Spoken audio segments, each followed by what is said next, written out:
Intinya bahwa tolong berakhlak kepada Allah. Membahas tafsir dari surah Al-Imran. Lahirlah Imam Muslim, Abi Dawud, Tirmidzi, Ibnu Hibban. Jadi ketika Yunus alaihi salatu wassalam terkena undian itu,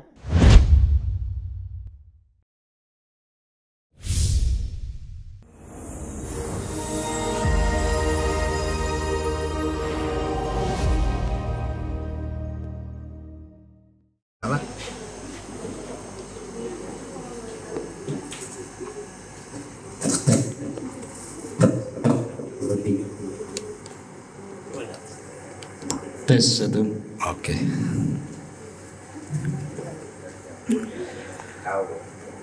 Bismillahirrahmanirrahim. Assalamualaikum warahmatullahi wabarakatuh.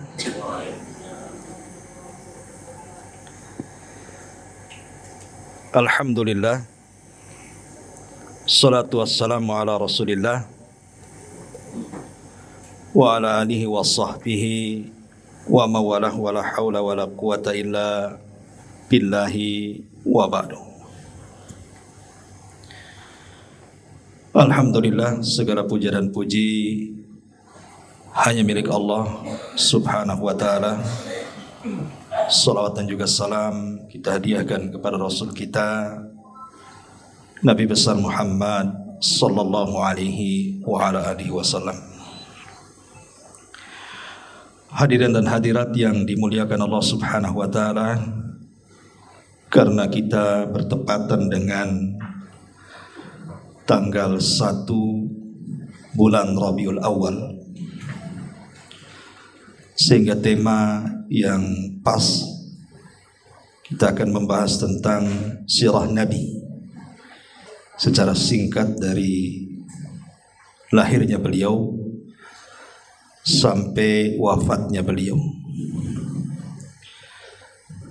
Karena kalau kita jelaskan secara gamblang tentu tidak bisa kita jelaskan dalam waktu sesingkat-singkatnya, hanya 1 jam lebih, sehingga kita akan membahas poin-poin penting saja supaya ada gambaran kembali tentang sirah dari Nabi kita Muhammad sallallahu alaihi wasallam.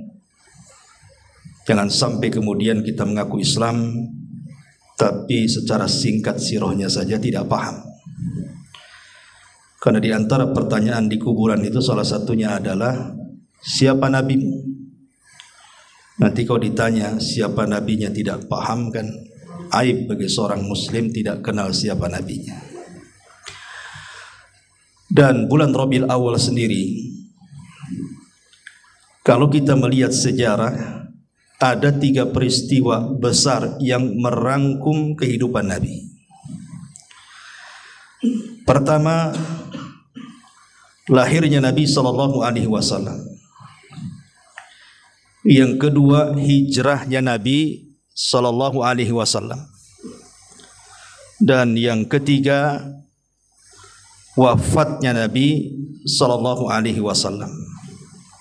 Jadi 3 peristiwa besar ini itu semua terjadi di bulan Rabiul Awal.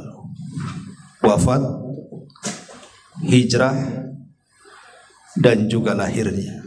Jadi seolah-olah bulan Rabiul Awal ini merangkum semua kisah Nabi sallallahu alaihi wasallam, awal, tengah, dan juga akhir. Baik, ma'asyiral muslimin wal muslimat rahimani wa rahimakumullah. Peristiwa pertama adalah lahirnya Nabi sallallahu alaihi wasallam. Masyaallah, jazakallahu khairan. Kita tahu bahwa terjadi silang pendapat memang di antara para ulama soal kapan Nabi sallallahu alaihi wasallam lahir itu. Yang disepakati tentu harinya, jelas. Karena memang Rasul ketika ditanya soal puasa hari Senin, maka Rasul mengatakan dzakal ladzi wulidtu fi, itulah hari yang aku dilahirkan. Artinya kalau hari jelas, tidak ada khilaf ulama bahwa Rasul itu lahir di hari Senin. Kemudian tahun juga sepakat ulama bahwa Rasul sallallahu alaihi wasallam lahir pada tahun gajah. Karena di zaman itu belum ada penanggalan masalahnya. Penanggalan Hijriyah itu baru terbentuk di zaman Amirul Mukminin Umar bin Khattab radhiyallahu an, itu pun setelah banyak kesalahpahaman soal surat menyurat. Sehingga terkadang karena tidak ada tahunnya, terkadang salah paham. Makanya dibentuklah penanggalan Hijriyah pertama di zaman Umar bin Khattab untuk menentukan tahun. Maka lahirlah Almanak Hijriyah. Tetapi di zaman Rasul itu kan setiap nisbat tahun itu disesuaikan dengan peristiwa dan kejadian. Lah kebetulan 50 hari atau 1 bulan setengah sebelum lahirnya Nabi, itu terjadi perang besar yang disebut dengan perang gajah. Makanya tahunnya dinisbatkan kepada peperangan Abrahatul Asram yang dikenal dalam sejarah sebagai perang gajah. Dan Allah abadikan dalam Al-Quran dalam satu surat yang disebut dengan Suratul Fil. Alam tara kaifa fa'ala rabbuka bi ashabil fil. Ya. Adapun mengenai tanggal dan juga bulan, ini yang menjadi khilaf ulama. Bahkan ada yang mengatakan bahwa Rasul itu lahir di bulan Ramadan, seperti pendapat Imam Ibnu Hazm rahimahullahu ta'ala. Tetapi pendapat ini dibantah oleh para ulama sejarah. Dan kebanyakan para ulama banyak yang mengatakan bahwa Rasul itu lahir di bulan Rabiul Awal. Soal tanggalnya ini yang kemudian menjadi khilaf. Tetapi yang kemudian masyhur di tengah-tengah masyarakat, maka Nabi SAW lahir pada tanggal 12. Berarti kalau kita susun harinya hari Senin, tanggalnya 12, bulannya Rabiul Awal, tahunnya tahun gajah. Itu yang masyhur kan, itu ya. Yang banyak di masyarakat kalau ditanya soal tanggal kelahiran Nabi sallallahu alaihi wasallam. Ma'asyiral muslimin yang dimuliakan Allah Azza wa Jalla. Allah Subhanahu wa taala takdirkan Nabi sallallahu alaihi wasallam lahir itu secara yatim. Dan itu disyaratkan dalam Al-Qur'an, wa wajadaka yatiman fa'awa. Dan kami dapati engkau Muhammad dalam kondisi yatim. Tetapi yatimnya Rasul tidak sama dengan yatim-yatim yang lainnya. Kenapa? Fa'awa, karena Allah telah memeliharanya. Allah yang memelihara langsung Nabi SAW lewat orang-orang mulia seperti kakeknya Abdul Muttalib, kemudian sebelumnya kepada Halimah Sa'diyah, kemudian juga kepada pamannya Abu Talib, sampai menikah dengan Khadijah ibn Huwailid bintu Huwailid. Itu semua adalah skenario Allah Subhanahu wa taala. Ma'asyiral muslimat, muslimin wal muslimat rahimani wa rahimakumullah. Pertanyaan pun muncul. Kenapa Nabi sallallahu alaihi wasallam harus terlahir yatim? Kenapa harus terlahir yatim? Apa hikmahnya? Ulama yang mengatakan, pertama, kenapa Rasulullah SAW harus terlahir yatim? Supaya hilangnya keraguan di mata masyarakat kala itu dan juga sampai hari ini, bahwa Nabi SAW ketika diangkat menjadi Nabi dan Rasul dan mendapatkan wahyu itu adalah tarbiyah dari orang tuanya. Jangan-jangan kalau hidup orang tuanya itu ajaran orang tuanya yang disampaikan Rasul kepada kita. Artinya dengan tidak punya orang tua berarti bukan ajaran orang tuanya, tapi memang itu wahyu yang diturunkan kepadanya. Kemudian yang kedua, supaya Nabi SAW hatinya tidak cenderung kepada harta, kekayaan, jabatan dan begitu seterusnya. Karena umumnya anak-anak yatim mereka tidak terawat kan itu, karena orang tuanya sudah nggak ada. Umumnya anak-anak yatim kan terlantar. Umumnya, kecuali kalau ayahnya kaya. Tapi kita bicara umum kan itu. Sehingga Nabi SAW tidak ada kecenderungan kepada dunia karena memang orang tuanya sudah nggak ada sebagai tambatan hidupnya. Kemudian yang ketiga, supaya makin sempurna ketokohan, dan juga qudwah, contoh yang akan diberikan kepada kita, di mana Allah Subhanahu wa taala mengatakan laqad kana lakum fi rasulillahi uswatun hasanah, sungguh ada pada jati diri Rasul itu suri tauladan yang sangat-sangat indah untuk diikuti. Lah ketika kemudian dia yatim, betul-betul akhlak yang dimiliki Rasul itu adalah tarbiyah langsung dari Allah Subhanahu wa taala. Tidak ada ikut campur orang tua di situ. Kemudian juga yang keempat kata ulama, karena supaya Nabi SAW cepat dewasa. Karena biasanya kalau tidak ada orang tua itu kan tidak manja bahasa kitanya ya. Biasanya anak-anak manja itu karena ada kedua orang tuanya. Tapi kalau sudah tidak ada orang tuanya mau manja sama siapa? Sehingga terbentuklah sifat kekuatan dalam Rasul, karakter Rasul, kepribadian Rasul itu semakin kuat lagi. Artinya cepat dewasa, ya. Dan tentunya juga supaya terbebas dari penyembahan berhala. Ketika Nabi SAW kemudian yatim, ya, kita tahu bahwa di zaman itu memang sesembahan mereka adalah penyembah berhala gitu. Ketika Rasul sudah tidak memiliki orang tua lagi, sehingga Nabi SAW lebih banyak menyendiri sehingga akan mencocoki fitrah yang Allah tanamkan di situ. Makanya jadilah dia seorang nabi yang mendakwahkan tauhid, dan banyak lagi hikmahnya. Intinya bahwa Nabi SAW terlahir yatim, dan seyatim-yatimnya anak yatim adalah ketika lahir dari perut ibu yang ayahnya meninggal ketika dia dalam kandungan. Karena ketika itu Rasul berada di kandungan ibundanya usianya 4 bulan, baru kemudian ayahnya meninggal. Jadi ayahnya Abdullah itu meninggal ketika dia hendak safar menuju Syam untuk berniaga, kemudian singgah di Madinah yang ketika itu disebut Yathrib. Lah Yathrib itu kan dikenal banyak wabah, ya semacam corona kalau di zaman sekarang ini kan. Lah Abdullah itu terkena wabah Yathrib, kemudian sampai demam, kemudian sakit, dan mengakibatkan dengan wabah itu kematiannya, dan dia pun dikubur di sana. Ma'asyiral muslimin yang dimuliakan Allah Azza wa Jalla, ketika Nabi SAW lahir memang banyak versi, keanehan-keanehan yang disebut dengan irhasat. Irhasat itu selain mukjizat. Kalau mukjizat itu kan keanehan setelah diangkat jadi nabi. Tapi kalau keanehan sebelum diangkat jadi nabi itu disebut irhasat namanya. Dalam bahasa Arabnya irhasat.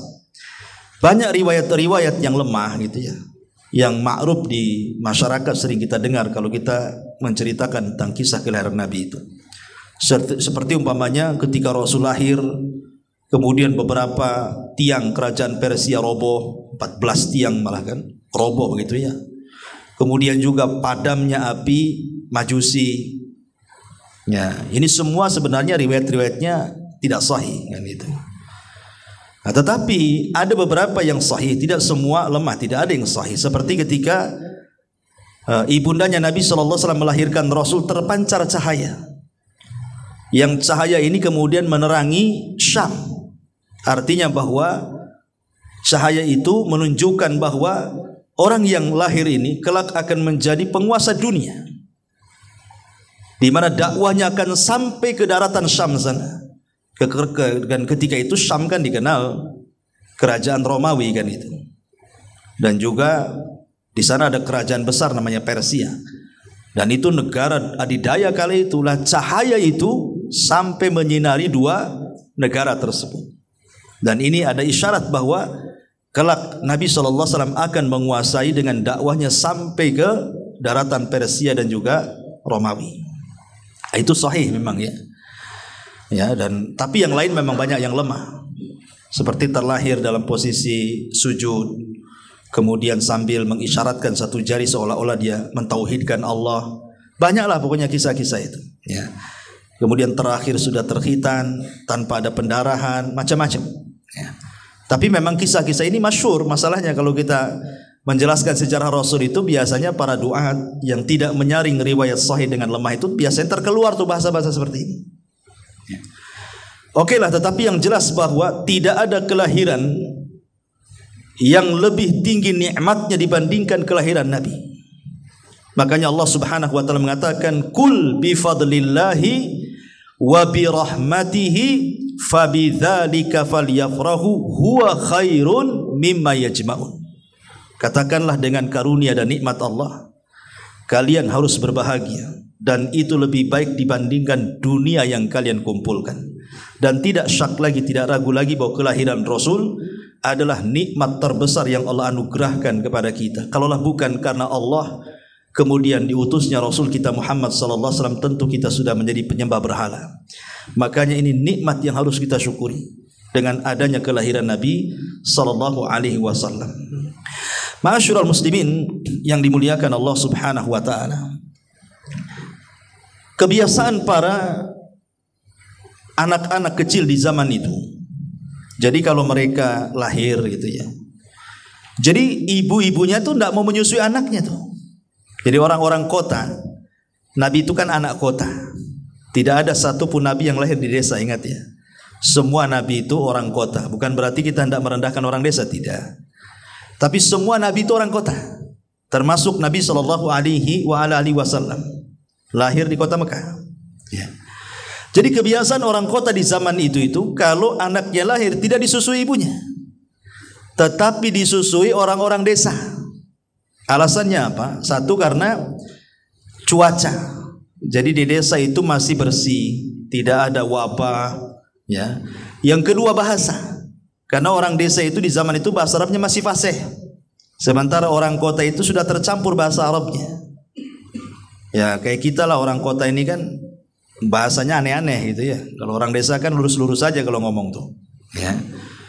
Kemudian juga kesehatan, kemudian juga fisik, karena di desa itu kan dilatih fisiknya gitu. Itu yang menyebabkan kemudian orang-orang kota itu menyerahkan bayi-bayi mereka, membayar untuk disusui wanita-wanita desa. Itu kebiasaan orang sana, adat istiadatnya orang-orang Mekah di zaman itu, gitu ya. Kalau zaman sekarang kan tidak maulah anaknya disusui orang, nanti jadi anak susuan kan itu ya. Kalau ibu-ibu zaman sekarang ini daripada disusukan orang, bagus disusukan sapi kan itu. Jadi anak sapi, susu sapi kan. Jadi intinya bahwa lah ketika itu ada rombongan dari satu kabilah namanya Bani Sa'diyah. Ada sekitar 40 wanita yang mencari anak-anak susuan, karena tujuannya mereka mencari uang. Kan lumayan selama 2 tahun disusui mereka dapat gaji gitu ya. Jadi wanita-wanita dari Bani Sa'diyah ini mereka datang ke kota. Satu persatu wanita itu mendapatkan bayi. Kemudian setelah mendapatkan bayi mereka langsung balik kan itu. Rupanya ketika sudah tidak ada bayi lagi, karena sudah diambil wanita-wanita dari Bani Sa'diyah, lah ada seorang wanita namanya Halimah Sa'diyah. Ya, itu telat datangnya. Alasannya karena memang unta yang ditungganginya pun unta kurus, sehingga dia datang belakangan. Jadi ketika sampai di Mekah sudah nggak ada bayi lagi. Hampir kecewa, tetapi kemudian Allah takdirkan ditunjukkan kepada bayi Nabi kita Muhammad sallallahu alaihi wasallam. Lah kenapa kemudian Rasul bayi ini tidak diambil wanita-wanita yang lainnya? Ya. Alasannya karena melihat kondisi ekonomi. Jadi melihat kondisi ekonomi saat itu. Kita tahu bahwa Nabi sallallahu alaihi wasallam kan hidup terlahir dari keluarga miskin. Jadi Aminah itu memang keluarga miskin, sehingga kalau diambil bayinya, saya dapat apa? Tujuan ngambil bayi itu supaya dapat digaji. Lah kalau orang miskin mau gaji pakai apa kan gitu? Makanya tidak ada yang melirik sama sekali. Jadi tengok Nabi itu ditinggal sampai kepada wanita terakhir Halimah Sa'diyah itu. Jadi ketika melihat bayi itu hampir tidak diambil, tetapi suaminya Abu Kabs ini mengatakan, sudahlah ambil saja. La'allahu fihi barakah. Mudah-mudahan bayi ini kita bawa ada berkahnya katanya. Jadi suaminya yang meminta kepada Halimah untuk membawa. Boleh jadi bayi ini nanti bawa berkah lah, daripada kita pulang tak bawa bayi, ada bawa aja lah kan gitu. Subhanallah. Rupanya betul setelah kemudian di malam hari gitu ya. Di malam hari ini kan Halimah Sa'diyah dan suaminya dan punya anak kecil, karena Kalau mau menyusui anak harus punya anak. Kalau tidak punya anak nggak keluar dari susunya kan itu. Jadi punya bayi juga. Kan dari kabilah Sa'diyah ke Mekah ini kan jauh. Jadi mereka lelah, letih. Apalagi kambing. Kan orang-orang Arab tuh biasa kemana-mana bawa kambing. Untuk supaya bekal mereka. Karena mereka kan orang Mekah. Lain dengan penduduk Madinah. Kalau Mekah itu memang kambing dijadikan makanan pokok di zaman itu. Ya, mereka suka makan daging kambing. Mereka kemana-mana bawa kambing. Ya, untuk disembelih dimakan. Ataupun nanti diperah air susunya. Ya, jadi diminum di air susunya langsung diminum. Lah kebetulan malam itu pertama memang air susu dari Halimah untuk anaknya juga nggak keluar karena memang kurang gizi gitu ya, kurang makan. Yang kedua pas mau memerah kambingnya pun nggak ada susunya juga kambing itu. Tetapi di malam hari itu ada keajaiban yang luar biasa. Ketika Nabi SAW bayi ini ada di pelukan Halimah Sa'diyah, Allah berikan keajaiban. Pertama tiba-tiba kambing-kambing itu menggemuk susunya tuh. Kemudian kok diperah banyak pula air susunya. Kemudian juga tetek Halimah pun membesar dan banyak air susunya. Jadi itu keajaiban pertama tuh. Sehingga malam itu keluarga Halimah dan suaminya serta anaknya itu betul-betul bisa merasakan lezatnya minum air susu dari susu kambing itu. Dan mereka bisa istirahat, tidak kelaparan lagi. Lah ketika Nabi SAW hendak ditetekan oleh Halimah itu, kan ditetekan ke sebelah kiri, ya, karena yang keluar dari sebelah kiri, tapi Rasul tidak mau. Ya, Rasul tidak mau. Kenapa? Dari situ Allah Subhanahu Wa Taala sudah mengarahkan Nabi itu suka dengan yang kanan. Jadi dia tidak suka tete sebelah kiri. Jadi disusukanlah ke sebelah kanan. Alasannya kenapa? Karena tete sebelah kiri itu untuk saudara sesusuannya. Karena Halimah kan punya anak kecil. Jadi Rasul tidak mau mengambil hak saudara sesusuannya itu. Padahal masih bayi itu. Ibu ini dah tua masih ngambil punya hak orang itu. Ini Halimah ini dia hanya punya bayi itu selalu menentekan sebelah kirinya. Rasul tahu itu punya anak saudara sesusuannya. Tidak mau dia. Tetap disusukan ke sebelah kiri, menolak. Pas disusukan ke sebelah kanan baru mau. Subhanallah, ini pelajaran besar. Ya.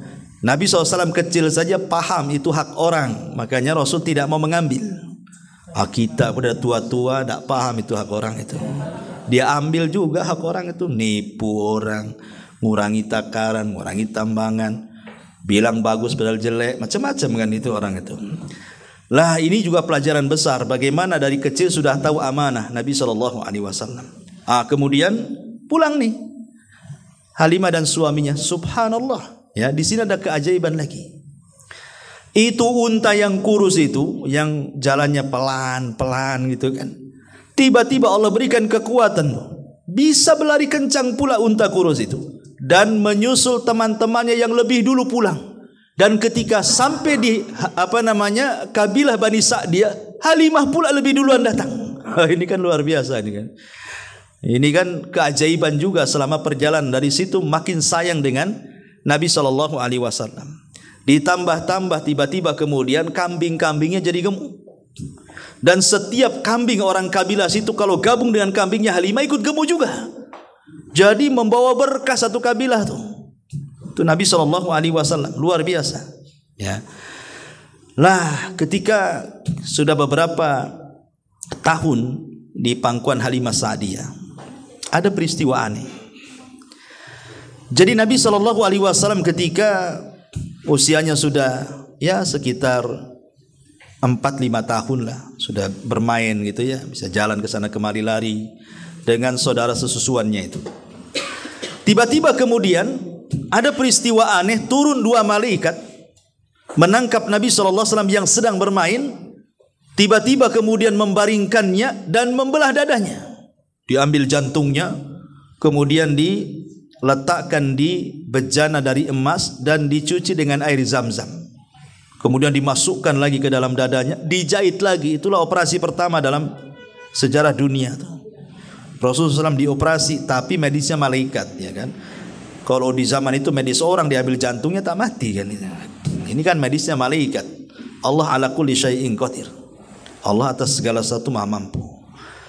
Lah ketika saudara sesuanya ini melihat, otomatis kan namanya anak kecil takutlah lari. kemudian menceritakan kepada Halimah dengan polosnya. Disitulah Halimah ketakutan karena bekas jahitannya ada masalahnya.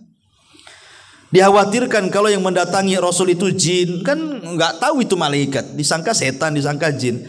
Makanya kemudian karena ketakutan itulah kemudian Halimah mengantar kembali Nabi SAW kepada ibunya Aminah bintu Wahbin, ibunda Nabi SAW. Kemudian diceritakan kenapa dia harus mengembalikan, karena takut.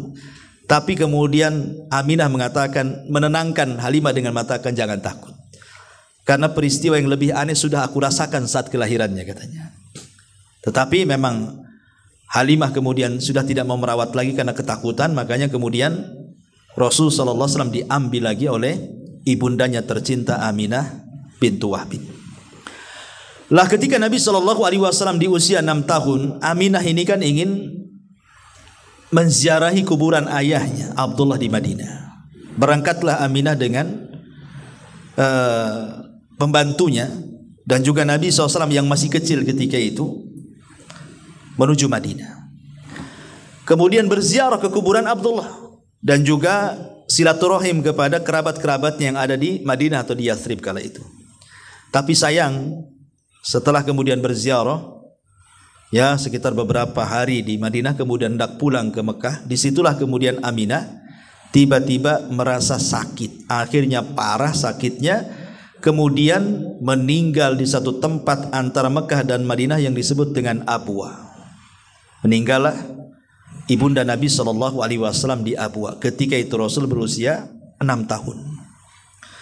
Makanya kemudian oleh Ummu Aiman, budaknya Aminah ini, dibawalah Nabi SAW pulang ke Mekah. Kemudian diserahkan kepada kakeknya Abdul Muttalib. Maka kemudian oleh kakeknya dirawat selama 2 tahun, dari usia 6 tahun sampai 8 tahun. Dengan penuh kasih sayang, bahkan melebihi anak-anaknya Abdul Muttalib. Cintanya Abdul Muttalib kepada Rasul itu melebihi anak-anaknya. Kan Abdul Muttalib kan ketika itu kan jadi raja Arab. Makanya sering saya katakan bahwa Quraisy itu kalau nggak dipimpin dari Bani Hashim, dari Bani Mahzum, antara dua kabilah itu yang suka memimpin Quraisy itu. Lah kebetulan ketika itu yang memimpin Quraisy adalah dari Bani Abdi Manaf, Abdul Muttalib. Namun setelah Abdul Muttalib meninggal, kepemimpinan bergeser kepada Bani Mahzum, Abu Jahal. Ya, menggantian gitu antara Bani Mahzum, Bani Muttalib ya. Lah pemimpin Arab ketika itu adalah Abdul Muttalib. Jadi Abdul Muttalib itu punya singgasana ya, yang bukan semacam tempat duduk raja lah, kayak permadani, karpet khusus gitu. Lah kadang-kadang Nabi SAW selalu duduk di karpet khusus Abdul Muttalib itu. Kadang-kadang paman-pamannya melarang, jangan duduk di situ ya. Tetapi kalau datang Abdul Muttalib, biarkan dia duduk di situ, karena dia adalah orang yang akan punya perkara besar di masa depan. Jadi prediksi Abdul Muttalib itu sudah ada kepada Nabi SAW. Makanya dibiarkan dia duduk di atas permadani itu. Padahal anak-anaknya nggak berani duduk di situ. Tapi Abdul Muttalib memprediksi bahwa Rasul ini bukan orang biasa, tapi akan menjadi orang besar di akhir nanti. Ya setelah wafatnya. Karena yang memberi nama Muhammad sendiri adalah Abdul Muttalib. Jadi saat hendak lahir itu, Nabi SAW, Abdul Muttalib kan bermimpi itu. Dalam mimpinya diilhamkan untuk memberi nama Muhammad. Jadi saat lahir Nabi SAW langsung dibawa oleh Abdul Muttalib, dibawa ke Ka'bah tuh. Kemudian langsung diberitahu masyarakat Quraisy dan mengatakan inilah Muhammad. Nah, sejak itulah nama Rasul SAW menjadi Muhammad. Muhammad itu artinya kathratul hamdi, banyaknya pujian. Dan penamaan itu yang berikan siapa? Abdul Muttalib. Karena di sisi lain saat lahirnya Nabi SAW itu kan ada orang-orang yang bersedih karena kelahirannya. Siapa mereka? Orang-orang Yahudi Madinah. Jadi orang-orang Yahudi Madinah itu ikhwan akhwat yang dimuliakan Allah Azza wa Jalla. Jadi kenapa mereka ratusan tahun tinggal di Yathrib coba? Padahal kalau secara ekonomi, orang Yahudi kan cerdas ya, tidak sembarang memilih tempat kalau tidak ada faktor ekonomi. Secara ekonomi Yathrib itu tidak mendatangkan ekonomi, macam mana negerinya gersang kan gitu ya, tidak bisa ditumbuhi dan bukan pusat perdagangan. Lain dengan Yaman, kala itu memang menjadi pusat perdagangan, ataupun Syam Ya. Tapi kenapa sebagian besar orang-orang Yahudi malah kemudian mereka mengambil suaka dan tinggal di Yathrib? Di sana ada sekitar 3 kabilah besar Yahudi yang tinggal di Madinah. Ada namanya Bani Kunaiko, Bani Nadir dan Bani Quraidah gitu ya. Dan kabilah-kabilah kecil ada sekitar 10 kabilah Yahudi kecil-kecil. Tapi yang besar ini yang 3. Pertanyaannya, ratusan tahun mereka harus tinggal coba di negeri yang banyak wabah lagi, Yathrib itu. Ada apa coba?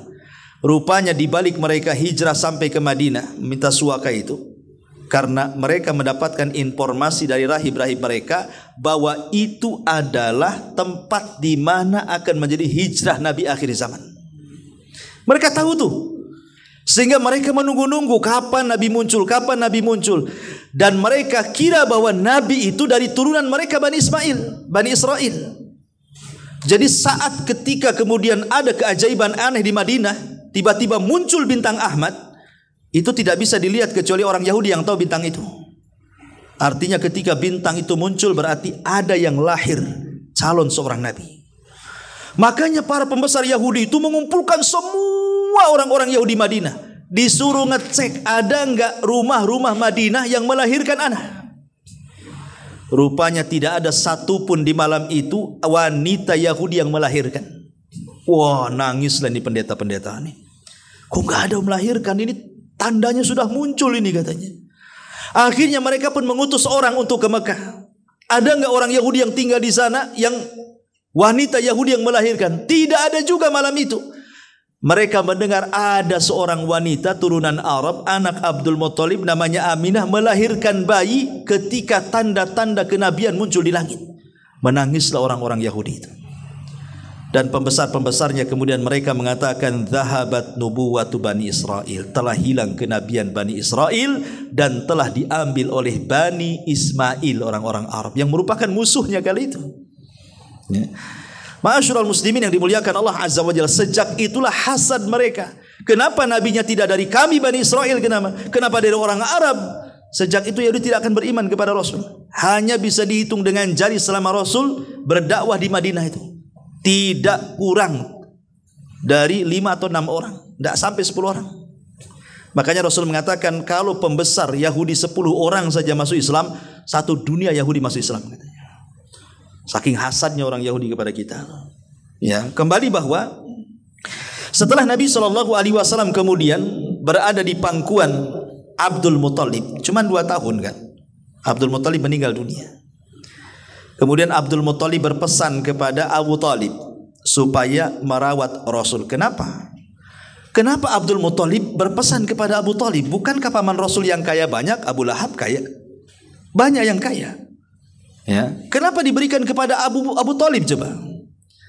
Alasan Abdul Muttalib berwasiat kepada Abu Talib untuk merawat Rasul karena Abu Talib itu adalah saudara kandung dari Abdullah. Karena Abdul Muttalib ini banyak istrinya.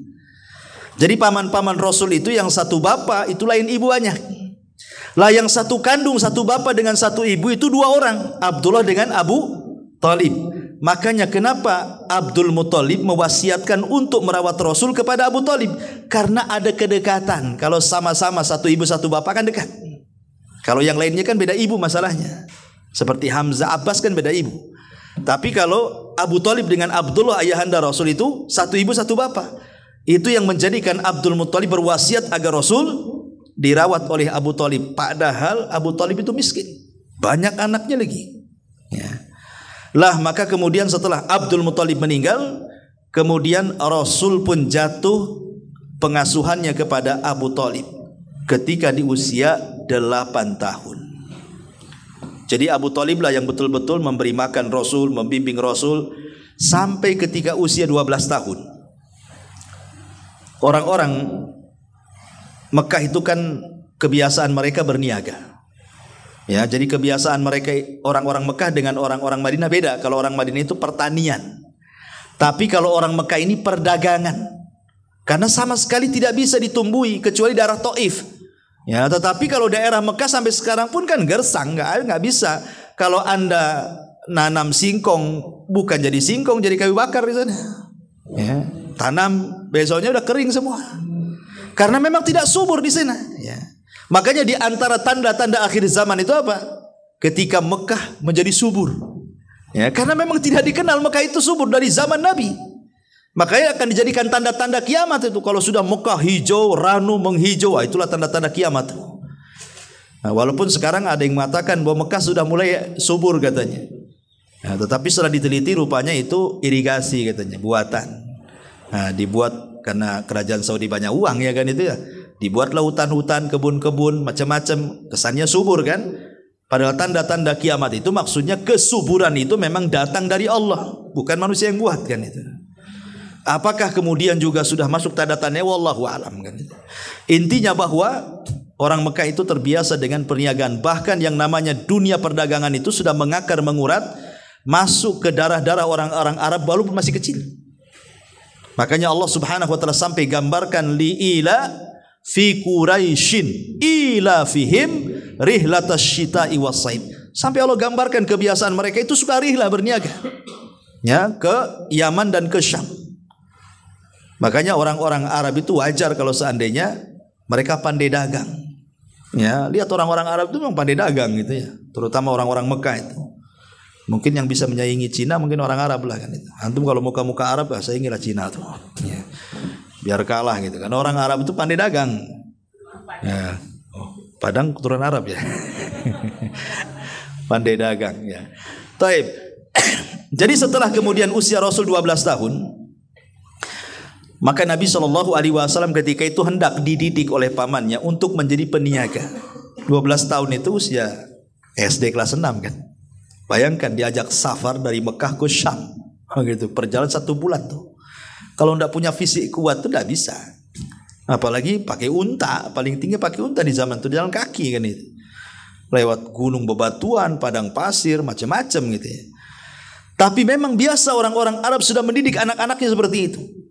Lah jadi ketika di usia 12 tahun itu Rasul sudah hendak diajarkan bagaimana cara berniaga tuh. Karena satu sisi Abu Thalib pun tidak mau meninggalkan Rasul dan Rasul tidak mau ditinggalkan Abu Thalib juga, makanya diajak sekalian.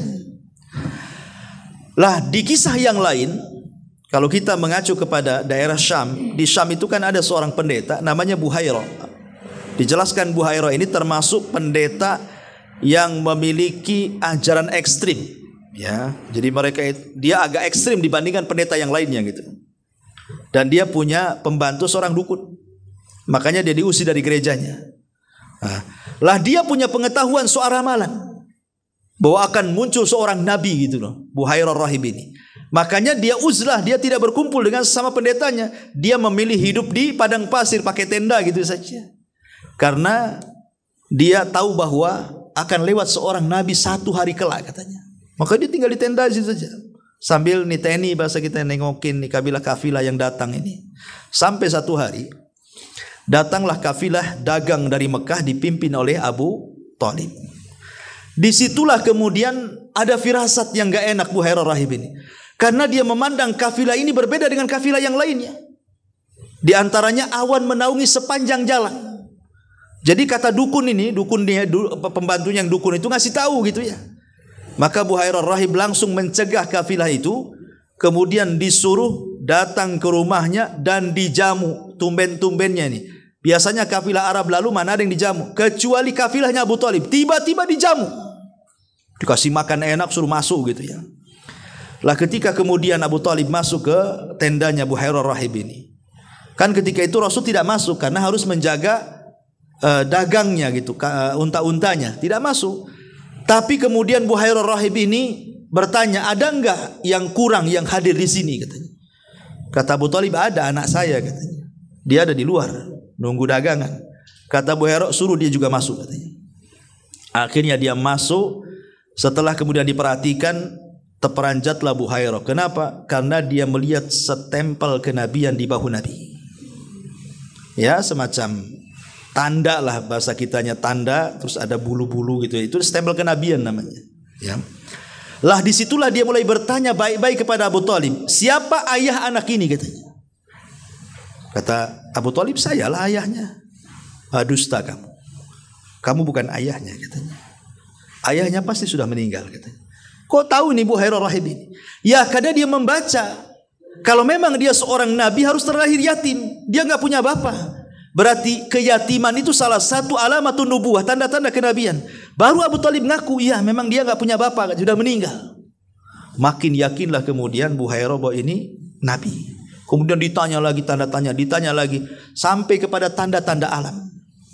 Lah selepas itulah Buhairah mengatakan, sebaiknya ya Abu Talib, jangan kau bawa anak ini sampai ke negeri Syam. Karena di Syam itu banyak orang-orang Yahudi yang hasad. Kalau orang-orang Yahudi hasad tahu bahwa keponakanmu akan jadi nabi, nggak akan selamat jiwanya, pasti dibunuhnya. Sebaiknya kau balikkan lagi ke Mekah, biar dia besar di Mekah katanya. Ya karena yang ngomong bukan orang biasa, ya kawan. Dia takutlah Abu Talib. Ya, makanya akhirnya kemudian Abu Talib terpaksa pulang sendiri membawa Rasul dan yang lainnya tetap melanjutkan perjalanan. Ya, dibalikkan ke Mekah. Artinya Nabi SAW sudah tidak bisa lagi melatih dagang kan di usia 12 tahun. Tapi Rasul diberikan kecerdasan dan kemandirian. Tetap dia bagaimanapun dia tidak pernah melupakan kebaikan pamannya. Dia harus membantu pamannya. Jadi dia coba melihat kawan-kawan sebayanya. Kira-kira kerjaan apa yang layak untuk dia. Rupanya di liriknya banyak kawan-kawan sebayanya yang menjadi penggembala kambing. Mulailah dia mencari kerjaan, cari orang kaya, banyak kambingnya, datang. Kambing kamu saya rawat, terserah mau gaji berapa. Makanya kemudian disebutkan dalam sejarah itu Rasul itu sampai menggembala kambing itu ala qararit. Qararit itu maksudnya tidak banyak upahnya. Ya, capek kerjanya tapi gajinya sedikit gitu maksudnya. Tapi itu dilakoni Rasul untuk siapa? Untuk membantu pamannya. Karena bagaimanapun dia sudah dibesarkan pamannya, dia harus membantu pamannya, meringankan kehidupan pamannya. Maka selama itulah dia jadi penggembala kambing. Tetapi selama menjadi penggembala kambing itu, dia menjadi primadonanya para penggembala. Kenapa demikian? Karena kambing-kambing yang dirawat Rasul itu gemuk-gemuk, tidak ada yang hilang, tidak ada yang diterkam serigala. Jadi majikan-majikannya senang. Jadi kepengenlah majikan, umpamanya saya punya kambing, kalau bisa dialah yang merawatnya gitu ya. Memang Allah berkahi. Dan ketika menjadi penggembala kambing inilah sifat Rasul nampak sehingga orang-orang menyebutnya Shadiqul Amin. Orangnya jujur, orangnya amanah. Jadi ketika Nabi sudah usianya ya sekitar 20 tahun, ya sudah dewasa kan gitu ya. Dan selama dari 12 ke 20 tahun kan banyak peristiwa juga di situ. Ada namanya Hilful Fudul, ada namanya perang Fijar. Nggak mungkin saya ceritakan kan itu, saya lewat saja. Jadi Nabi SAW itu ketika saat orang-orang Quraisy itu pada satu hari sibuk mereka banyak yang menikah. Ya kan sama juga di negeri kita kan ada bulan-bulan tertentu itu musim kawin gitu ya. Kawin di mana-mana. Kasihan yang tak kawin. Ya tetapi kalau musim-musim kawin kan otomatis kita datang. Dan kebiasaan orang-orang jahiliyah itu kalau kawin ya pestanya minum khamr kan itu ya. Musik-musik macam-macam lah. Sama juga dengan zaman sekarang ya. Kalau orang awam kawin ya pasti ada organ tunggalnya ya gitu. Ada kalau malamnya main judi atau apa gitu ya. Jadi orang-orang jahiliyah itu kalau mereka membuat pesta itu betul-betul dibuat pesta maksiat. Lah Nabi SAW itu sedari kecil memang sudah dibencikan maksiat, tidak mau datang ke undangan-undangan yang ada maksiat itu. Sehingga kemudian dia pun hanya bisa tidur dengan kambing-kambingnya sajalah. Dan ingat bahwa ada hikmah kenapa Rasul diarahkan untuk menjadi penggembala kambing. Ada bahasa ahli sirah itu min riayatil ghanami ila riayatil umami. Dari penggembala kambing kelak akan menjadi pemimpin umat. Nah gitu ya bahasa ahli sejarah itu. Min riayatil ghanam ila riayatil umam. Berawal dari penggembala kambing kelak akan menjadi pemimpin umat. Kenapa? Karena Rasul belajar menjadi pemimpin itu dari kambing tuh. Dari kambing itulah dia belajar menjadi pemimpin itu. Gimana tidak belajar pemimpin coba? Di situ terlatih kesabaran.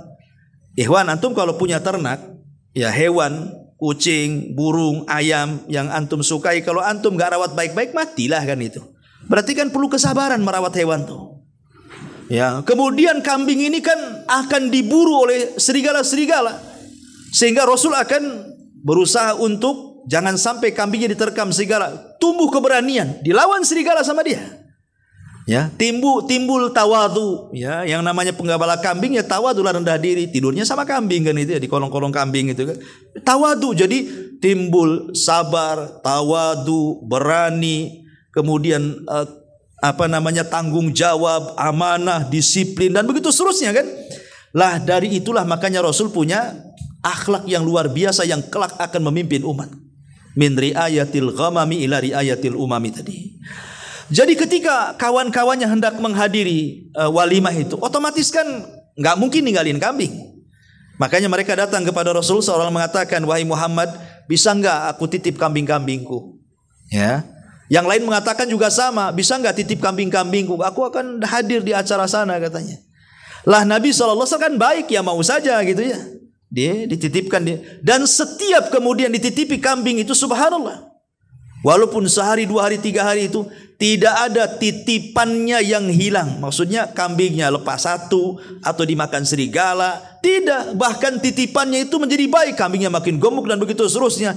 Sehingga dikenal di sesama para penggembala itu orangnya amanah. Ya, disiplin, orangnya amanah, jujur. Ya, kalau diamanahi itu tanggung jawab gitu ya. Jadi sesama penggembala kambing mulai dipuji itu. Akhirnya kemudian pujian dari sesama penggembala kambing sampailah ke masyarakat Mekah. Dan akhirnya kemudian masyarakat Mekah pun mereka mulai menitipi barang-barang kepada Rasul. Walaupun Nabi SAW ketika itu belum jadi Nabi. Jadi kalau ada para pedagang ini mau ke Syam, mau ke Yaman, otomatis kan di zaman itu nggak ada ATM. Kalau di zaman sekarang iyalah punya uang taruh di bank kemana-mana, bawa ATM aja tinggal crack gitu saja ya, tinggal masuk ke ATM. Di zaman itu tidak mungkin bawa uang 1 karung, digondol maling kan begitu ya. Sehingga harta yang mereka tinggalkan itu biasanya dititip di rumah Nabi. Dan subhanallah, tidak ada satupun uangnya yang hilang, emasnya yang hilang, uangnya yang rusak, emas tidak. Akhirnya mulailah dari mulut ke mulut mereka pun menjuluki Nabi SAW sebagai Sadiqul Amin, orangnya jujur lagi amanah. Sejak itulah akhlak Rasul dikenal. Ini sebelum Nabi nih, sebelum jadi Nabi. Menunjukkan Allah sudah mempersiapkan akhlak Nabi itu sebenarnya, bahwa dia akan jadi Nabi supaya jangan ada cacat nantinya. Kalau umpamanya Nabi suka minum khamr, kemudian tiba-tiba di usia 40 tahun dia ngaku Nabi, disangka mabok kan begitu.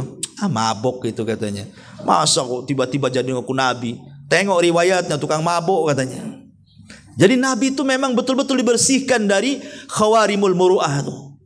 Dari akhlak-akhlak yang ada celaan itu tidak ada. Sehingga ketika jadi Nabi yang dicela bukan akhlaknya. Tidak ada orang Arab mencela akhlak Nabi. Yang mereka mencela itu ajarannya. Ya, ajaran tauhidlah yang dicela. Mereka tidak mendustakan Nabi dari segi akhlak. Karena memang tidak ada orang yang paling mulia akhlaknya di zaman itu kecuali Nabi SAW. Lah setelah kemudian usianya di atas 20 tahun, mulailah dia layaknya anak-anak muda di zaman itulah. Mulai berniaga sampai ke Syam juga gitu ya, sampai ke Syam, sampai ke Yaman, tapi belum kenal Khadijah. Ya, masih bawa dagangan-dagangan orang lain gitu. Sampai akhirnya namanya harum ketika kemudian Khadijah mendengar bahwa ada anak muda tanggung jawab, jujur, kalau berniaga selalu untung gitu ya. Akhirnya dia berpikir, saya ingin kenal dengan laki-laki itu katanya. Karena Khadijah itu dikenal wanita suci, ya, karena sudah menutup aurat walaupun belum jadi istri Nabi. Yang kedua, dia wanita kaya, karena sebelumnya Khadijah itu menikah dengan 2 laki-laki, dua-duanya kaya. Ya, jadi suami pertama kaya, meninggal, jatuh ke Khadijah kekayaannya. Suami kedua kaya lagi gitu kan, jatuh ke Khadijah. Jadi memang Khadijah itu orang paling kaya dan cerdas. Sampai-sampai dikatakan kalau seandainya harta seluruh penduduk Arab itu dikumpulkan dan harta Khadijah dikumpulkan masih menjangkau harta Khadijah saking kayanya. Jadi terkenal wanita pembisnis kala itu. Lah Khadijah mendengar ada laki-laki kok yang amanah ya. Dia harus hati-hati juga dalam berbisnis kan itu. Akhirnya dikenalkanlah dengan Nabi SAW. Kemudian Rasul mulai ditawarkan oleh Khadijah, mau enggak kau membawa hartaku dalam berniaga dengan menggunakan sistem mudharabah. Aku yang kasih modal, kau yang mainkan modalku. Seolah seperti itu. Tapi Nabi SAW orangnya beradab, tidak langsung mau. Ya dikasih modal besar nggak langsung mau. Dia mengatakan kepada Khadijah, tunggu sampai saya dapat izin dari orang tuaku, maksudnya Abu Thalib. Mau bisnis saja izin orang tuanya dulu. Akhirnya kemudian setelah kata Abu Thalib ambil, mulailah Rasul memainkan modalnya Khadijah bintu Khuwailid. Lah setiap Nabi SAW membawa dagangan Khadijah itu dapat untung banyak, sehingga Khadijah heran. Oh betul lah kata orang itu katanya. Karena saya mengalami sendiri. Seolah-olah Khadijah mengatakan seperti itu. Akhirnya dia mengatakan kepada pembantunya Maisarah. Jadi Khadijah punya pembantu laki-laki namanya Maisarah. Dia mengatakan, ya Maisarah, saya kok penasaran dengan Muhammad ini. Maka kau harus ikut dalam setiap perniagaan dia. Catat semua yang kau lihat, catat semua yang kau dengar, catat semua yang kau alami sepanjang jalan kamu bersama Muhammad itu. Maka Maisarah pun kemudian tidak lepas dari Rasul. Pokoknya setiap keanehan, kalau jalan ada awan menaungi dari mulai pergi sampai berangkat sampai balik lagi, dicatat semuanya. Mulai dari ada ucapan-ucapan aneh, mungkin pepohonan ngucap salam, batu ngucap salam, sampai kepada akhlak Rasul bermuamalah dengan para pelanggan, dan begitu seterusnya. Tidak ada yang terlewatkan kecuali Maisarah mencatatnya. Sampai dia pun berjumpa dengan seorang rahib yang mengatakan bahwa dia akan jadi nabi, pun dicatat dia. Baru diceritakan kepada Khadijah. Disitulah Khadijah tertarik dengan Nabi SAW, mulai jatuh hati ingin menikah dengan Rasul.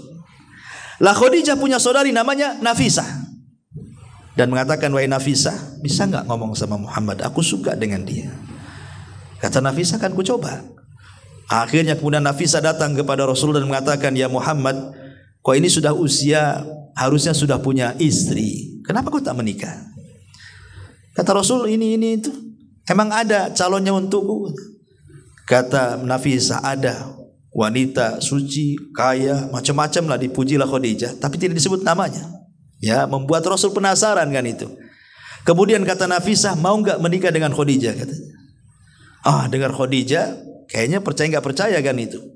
Karena bagaimanapun dia majikannya kan di zaman itu. Tetapi Rasul pun tidak lantas mengiyahkan. Kata dia, tunggu sampai aku minta izin sama pamanku. Bayangkan, mau dagang minta izin, mau kawin minta izin. Zaman sekarang mana ada izin-izin. Apalagi perantau kan. Anda merantau ke Batam, kenal janda kaya, baik hati, rajin ibadah, mana izin orang tua. Kawin dulu, punya anak baru balik, nih anaknya kan itu ya. Zaman sekarang ini. Tapi zaman dulu tidak, masih ada akhlak-akhlak. Rasul itu mengajarkan kepada kita sampai nikah pun harus izin orang tua. Padahal dia laki-laki. Menunjukkan apa? Rasul itu memiliki akhlak yang tinggi, tetap minta izin. Ketika pamannya mendengar dia akan menikah dengan Khadijah, senang lah kan itu. Langsung dilamarkan sama pamannya. Dan itulah pernikahan yang luar biasa, di mana seorang laki-laki betul-betul menghargai seorang wanita yang di zaman itu harkat dan martabat seorang wanita jatuh di tengah-tengah jahiliyah. Maka Rasul mengangkat derajat wanita dengan memberikan mahar terbaik. Belum ada dalam sejarah jahiliyah seorang laki-laki menikahi seorang wanita dengan mahar tinggi dan menghormati seorang wanita di zaman itu. Padahal Islam belum ada tuh. Tapi Islam, Rasul sudah mengajarkan bagaimana memuliakan seorang wanita. Ada yang mengatakan, wallahu alam maharnya, kalau uangnya 4.000 dinar dan kemudian unta sekitar 40 ekor unta, wallahu alam gitu ya. Dalam buku sejarah ada yang catat seperti itu. Ya kan, ada yang mengatakan 40, ada yang mengatakan 100 ekor unta. Ya, mana yang benar yang wallahu alam. Tapi yang jelas bahwa kalaupun seandainya 40 ekor unta atau sampai ke 100 ekor unta, satu ekor unta ini kalau yang betina itu kan mahal harganya. Coba antum klik di Google itu. Unta tipe B saja, kalau sekarang ada tipe sapi A, B, C. Ini unta tipe B yang betina itu saja sudah 100 juta lebih tuh. Kalau tipe A-nya bisa 200 juta kan itu. Artinya satu untanya cukup kita beli mobil tuh. Loh kalau 40 unta apa enggak mobil Avanza antum kasih maharnya. Lah itulah luar biasa gitu. Ya, jadi maharnya Rasul itu luar biasa karena unta itu kinayah daripada kemewahan di zaman itu. Makanya Rasul itu kalau mengkinayahkan sebuah kekayaan pasti dengan unta. Apa kata Rasulullah kepada Ali? Ya Ali, la in yahdiyakallahu rajulan wahidan bika khairun laka min humrin na'am. Hei Ali, kalau seandainya engkau bisa memberikan hidayah satu orang lantaran lisanmu, lebih baik daripada unta merah. Jadi Rasul itu kalau mengistilahkan kekayaan dengan unta, ya karena unta itu adalah simbol kekayaan di zaman itu. Ya, jadi kalau sekarang ya mobil-mobil mewah lah. Jadi kalau Pak Edi nikah lagi itu umpamanya, contoh ya. Jadi memang maharnya itu pakai 40 Rubicon umpamanya kan. 40 mobil Rubicon gitu. Ya, ngambil dari pajak Rubicon. Jadi umpamanya 40 Rubicon, kan kaya. Siapa yang nggak ngiler gadis-gadis mau 40 Rubicon pula kan itu. Semacam itu. Ya tapi kalau Pak Edi maharnya seperangkat alat sholat, ya kabur orang kan. Seperangkat alat sholat sama aja kan itu ya. Nah, jadi memang Nabi SAW itu ingin memuliakan sampai seperti itu maharnya. Jadi akhirnya kemudian menikahlah Nabi SAW dengan Khadijah. Lah sejak menikah dengan Khadijah itulah Khadijah sudah berhenti menjadi wanita pembisnis, murni menjadi ibu rumah tangga. Dia serahkan semua kekayaannya kepada Nabi. Ya kan jarang kalau ada janda kaya menikah dengan bujangan, tiba-tiba habis menikah datang ke notaris, ambil kekayaan saya serahkan kepada suami saya. Bisa nikah lagi suaminya. Ya. Zaman sekarang mana ada, karena amanah sudah hilang. Ya. Jadi Khadijah itu saking yakinnya dengan Rasul, memang murni diserahkan kekayaannya. Ambil semuanya. Dia murni jadi ibu rumah tangga. Jadi betul-betul Rasul yang memainkan bisnis kekayaannya. Khadijah dari situlah maka Rasul menjadi tajir akbar. Memang pedagang besar. Lah ketika jadi pedagang besar itulah dia kenal mulai para pedagang-pedagang besar yang lainnya. Kenal Abu Bakar, kenal Utsman, kenal Abdurrahman bin Auf kan itu ya. Para pedagang itu mulai dikenal. Karena sama-sama pedagang besar masalahnya. Sampai akhirnya kemudian betul-betul Allah anugerahkan banyak keturunan dari Khadijah, lahirlah Qasim. Tapi sayang Qasim meninggal. Kemudian Nabi SAW karena sedih, akhirnya Khadijah kan punya anak angkat budak namanya Zaid ibn Harithah. Diangkatlah Zaid, dimerdekakan jadi anak angkat Nabi sebagai pengganti Qasim yang meninggal. Maka ketika itu sempat heboh menjadi Zaid ibn Muhammad, tetapi setelah diangkat jadi Nabi, turun surah Al-Ahzab melarang tidak boleh menisbatkan anak angkat ke bapak angkat, dibalikan nasabnya dari Zaid bin Harithah. Kemudian setelah diangkat jadi Nabi, lahir lagi namanya Abdullah atau disebut dengan Thayyib, tapi sayang meninggal juga.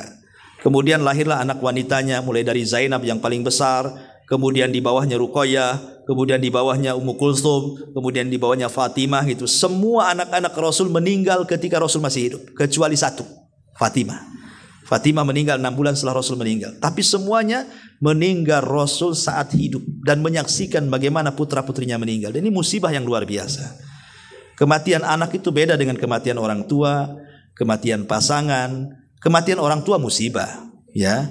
Tapi musibahnya sebentar saja, paling 2-3 hari, nanti baru cerita surat tanah, surat ini, surat itu kan, cerita waris, ya.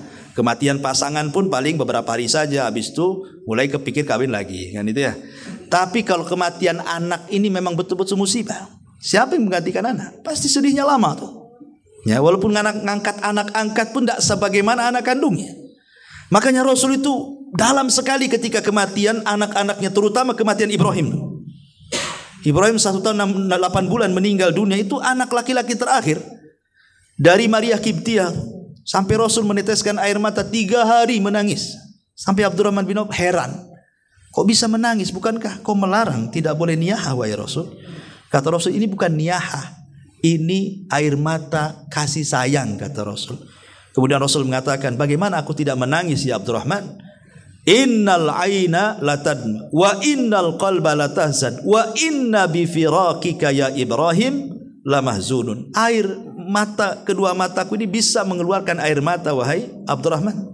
Hati ini bisa tersayat karena kematian Ibrahim, dan perpisahan Ibrahim denganku sungguh menyesakkan dada, kata Rasul. Rasul sampai menangis, ya, karena memang beda kematian anak. Ma'asyiral muslimin wal muslimat rahimani wa rahimakumullah. Kemudian baru setelah Rasul usianya hampir 37 tahun, ya, sudah mendekati ke 40 itu 3 tahun sebelum diangkat jadi Nabi.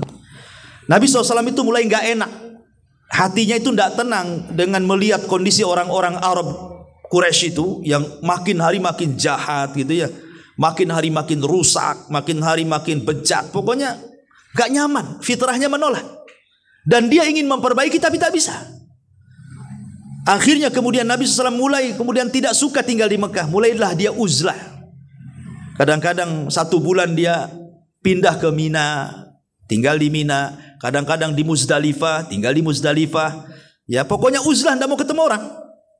Sampai ketika di usia hampir 40 tahun, 6 bulan sebelum masuk era kenabian, Rasul itu selalu dimimpikan aneh. Sampai mimpinya seperti falak subuh. Jadi kalau mimpi malam, besoknya jadi kenyataan. Mimpi lagi, besoknya jadi kenyataan. Pokoknya setiap mimpi selama 6 bulan itu menjadi kenyataan. Heran, ada apa gitu ya. Jadi rupanya itu muqaddimah apa? Muqaddimah kenabian. Karena dalam mimpinya dia pun didatangi malaikat dalam sebuah gua, nanti akan memeluk begini. Pokoknya diceritakan dalam mimpinya. Makanya ketika Rasul didatangi pertama kali malaikat Jibril tidak kaget. Kenapa? Karena sudah terangkum dalam mimpinya tuh. Jadi ketika Nabi SAW kemudian berpikir ingin mencari tempat yang betul-betul jauh daripada penduduk Mekah, maka tepat di bulan Ramadan pada tahun ketika Rasul berusia 40 tahun, Rasul pamit dengan Khadijah dan membawa bekal yang banyak untuk 1 bulan. Entah kemudian dilangkahkan kemana kakinya, rupanya sampai pula di atas perbukitan. Ya, rupanya tidak sadar Nabi SAW sampai ke sebuah gua, yang kemudian gua itu menjadi sejarah yang tidak akan hilang kalau kita menceritakan sejarah Nabi. Gua Hiro. Disitulah Rasul sampai. Kenapa memilih gua Hiro? Karena gua Hiro itu di atas Mekah. Ya. Jadi kalau kita ini berada di atas gua Hiro itu, memandang Mekah itu di bawahnya. Seolah-olah di sini Allah Subhanahu wa taala hendak mengangkat Rasul secara hissi ataupun maknawi.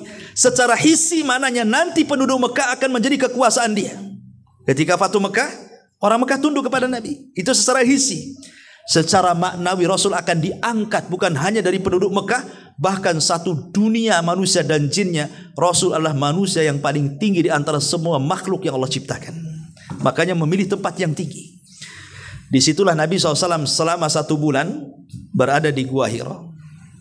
Tepat pada hari Senin. Tepat di hari Senin. Tepat lagi kemudian sebelum subuh, di waktu fajar. Tiba-tiba kemudian Nabi SAW didatangi malaikat Jibril dalam bentuk manusia. Di tanggal-tanggal ganjil di akhir bulan Ramadan. Kita tidak tahu tanggalnya apakah 21, 23, 25, 27, 29, wallahu alam. Tapi yang jelas bahwa Nabi SAW di tanggal-tanggal ganjil di akhir Ramadan, ya, di hari Senin, Jibril turun kemudian masuk ke dalam gua. Setelah bersalaman dengan Rasul, tiba-tiba memeluk Rasul, tiba-tiba kemudian membisikkan di telinga Rasul, "Iqra ya Muhammad." Baca wahai Muhammad. Dalam pikiran Nabi, namanya membaca itu kan membaca tulisan. Lah Nabi tidak bisa baca, nulis saja tidak bisa. Makanya Rasul mengatakan, "Ma ana biqari," aku tidak bisa baca, kata Nabi. Kata Jibril, "Iqra," baca. Kata Rasul, "Ma ana biqari," aku tidak bisa baca. Kata Jibril, "Iqra," sampai 3 kali. Makin dierat, makin dipeluk, makin ketakutan Rasul. Tetap yang ketiga Rasul mengatakan, "Ma ana biqari," aku tidak bisa baca. Karena dalam pikiran Rasul, membaca tulisan mana bisa aku baca, kata Rasul. Makanya Jibril akhirnya mentalkinkan ayat yang merupakan ayat yang mengangkat Rasul menjadi nabi pertama.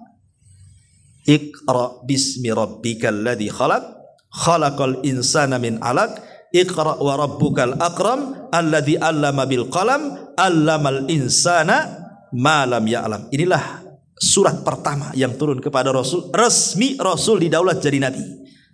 Makanya ada istilah Nubi Abil Alaq, diangkat jadi nabi dengan SK turun surah Al-Alaq ayat 1 sampai 5.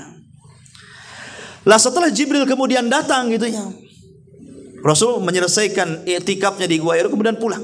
Masalahnya selama berbulan-bulan tak datang lagi Jibril itu. Rasul ke Gua Hiro ditunggu tak datang lagi lah Jibril itu. Nanti bulan depannya datang lagi sampai 6 bulan, sampai sesak dada Nabi itu.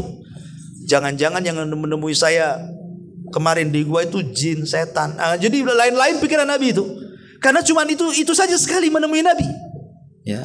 Tetapi setelah 6 bulan udah sesak dada Nabi itu, kenapa kok dia datang lagi gitu ya. Menunjukkan bahwa Jibril itu tidak suka-suka datang atau dipanggil Nabi. Dan sebagaimana ada dukun perempuan di Indonesia ini bisa datangkan Jibril dia. Ya. Nabi aja nggak bisa datangkan Jibril. Nggak suka-suka Jibril datang kalau nggak ada perintah Allah. Ya. Baru setelah 6 bulan, tiba-tiba Nabi SAW mendengar suara. Pas dilihat ke belakang tak ada, ke depan tak ada, samping kiri kanan tak ada. Kemudian kata Jibril, lihat kau ke atas katanya. Pas lihat ke atas, nampak Jibril dalam bentuk asli. 600 sayap duduk di antara langit dan bumi. Apa enggak ketakutan Nabi? Coba bayangkan. Ketakutanlah Nabi itu, luar biasa takutnya karena tidak pernah melihat makhluk sebesar itu dengan 600 sayap. Yang satu sayapnya kata Rasul terbentang saddal ufuk, mulai dari terbit matahari sampai terbenamnya. Jadi seolah-olah langit itu ditutupi sayap Jibril itu. Sebelah kanan sayap Jibril, kiri jalan kiri kanan, belakang depan, semua sayap Jibril menggigil Rasul sampai ketakutan, lari sekencang-kencangnya. Ya. Ibaratnya ginilah, kalau umpamanya antum datang ke Jabal Uhud, masuk ke hutan Jabal Uhud, nampak pula dinosaurus, ya. Apa nggak ngacir kan? Seperti itulah.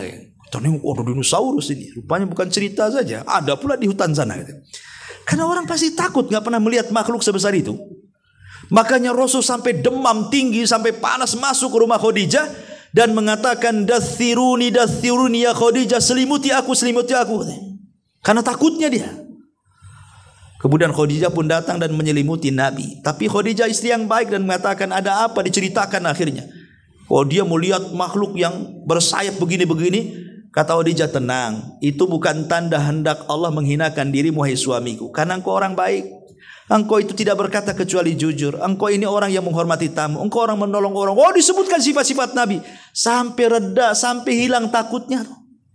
Ya, diselimuti kan sudah ngurangi takut. Makanya kalau kita takut mesti ambil selimut. Ya kan, orang takut itu kalau pasti ngambil selimut kan, atau masuk ke kolong ranjang.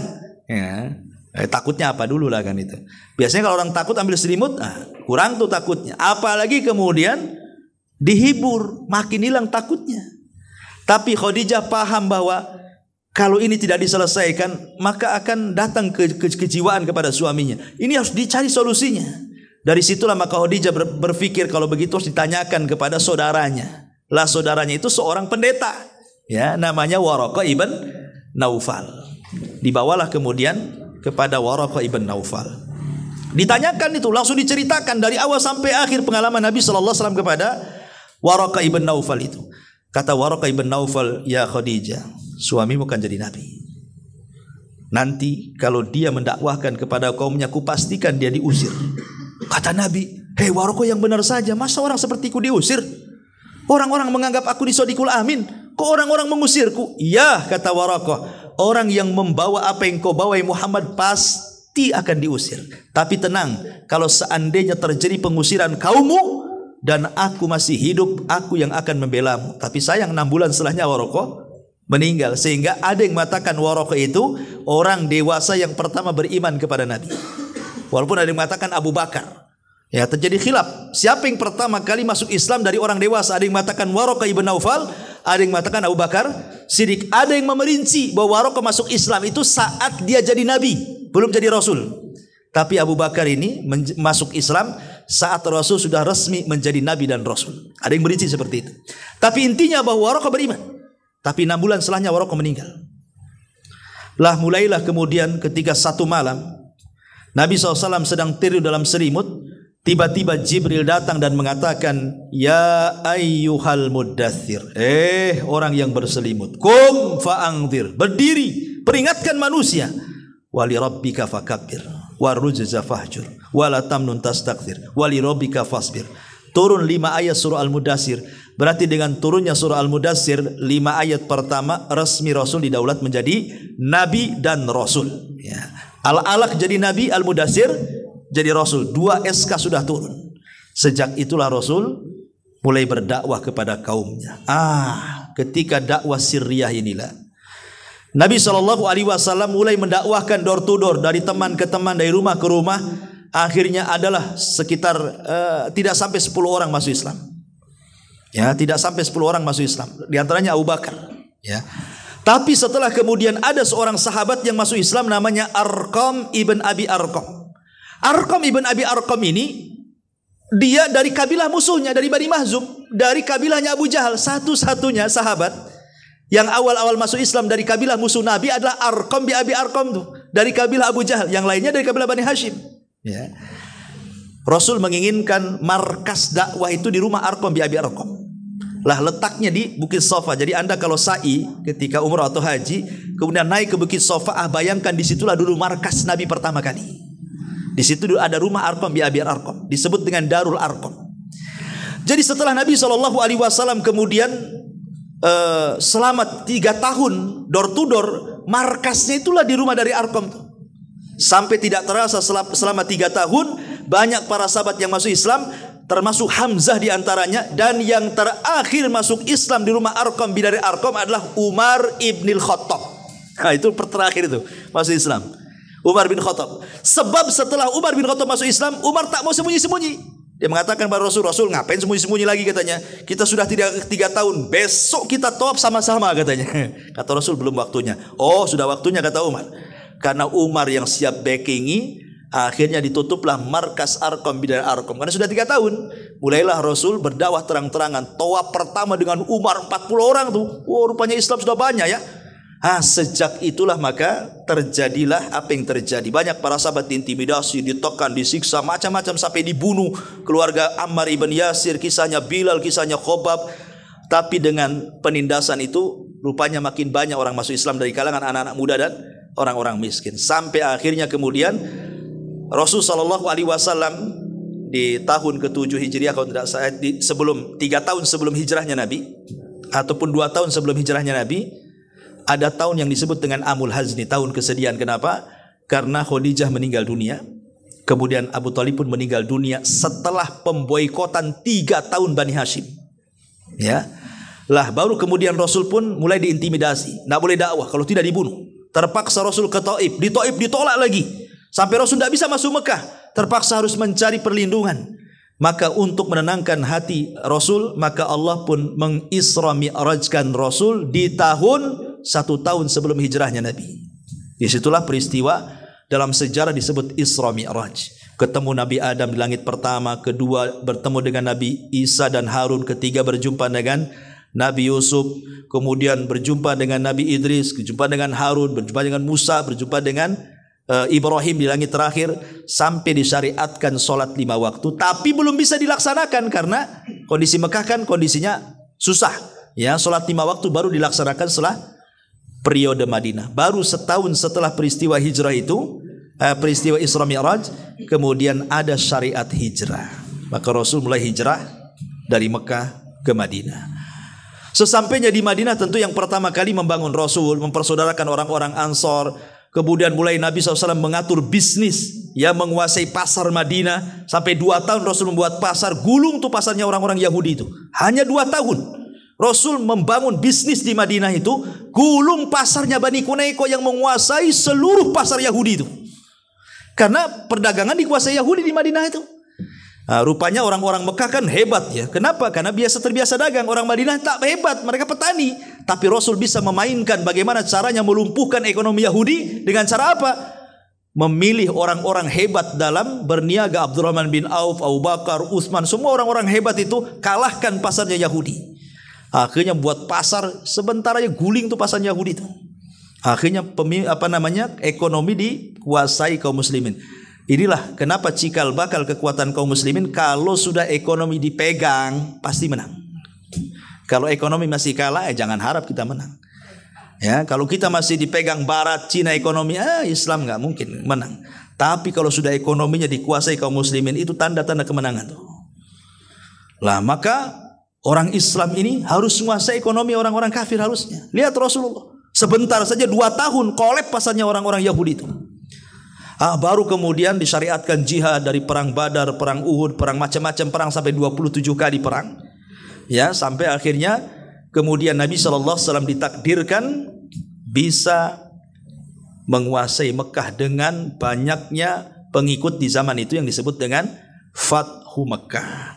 Setelah Fathu Mekah inilah kemudian terjadi perang terakhir, perang Tabuk, ya, dipimpin Rasul melawan Imperium Nasrani di zaman itu, ya, Imperium Romawi, sampai akhirnya kemudian di usia Nabi SAW, ketika itu sudah berdakwah selama 33 tahun, berarti di 63 tahun, maka Nabi SAW kemudian meninggal dunia, ya. Dan gak bisa kita ceritakan karena waktu juga sudah jam 11.40 duhur cepat sekarang, ya. Intinya bahwa tepat di tanggal 12 bulan Rabiul Awal tahun 11 Hijrah, di hari Senin, Nabi SAW meninggal dunia dan dikebumikan di hari Rabu. Rasul itu jasadnya dibiarkan 3 hari karena ketika itu mencari pemilihan siapa yang layak menjadi khalifah sepeninggal Nabi. Jadi setelah 3 hari diangkatnya Abu Bakar menjadi khalifah, baru kemudian jasad Rasul dikuburkan di hari Rabu. Di mana? Di kamar Aisyah radhiyallahu anha, yang akhirnya kamar itu pula menjadi kamar kuburan Abu Bakar dan kamar kuburan Umar ibn Khattab. Makanya di situ di kamar Aisyah ada 3 kuburan berjejer, Nabi, Abu Bakar dan Umar, karena memang kedua sahabat itu sudah berkawan sejak Nabi SAW di Mekah, kemudian di Madinah, kemudian juga sampai menjadi khalifah pengganti Nabi SAW, Abu Bakar wa Umar, sampai Rasul mengatakan iqtadu billadzaini min ba'di Abu Bakrin wa Umar, ikutilah 2 sahabat sepeninggalku, kata Rasul, Abu Bakar dan Umar radhiyallahu anhuma. Wallahu a'lam bishawab. Tidak ada tanya jawab karena sudah mau zuhur. Subhanaka bihamdika asyhadu an la ilaha illa anta astaghfiruka wa atubu ilaik. Allahu ta'ala. Assalamualaikum warahmatullahi wabarakatuh.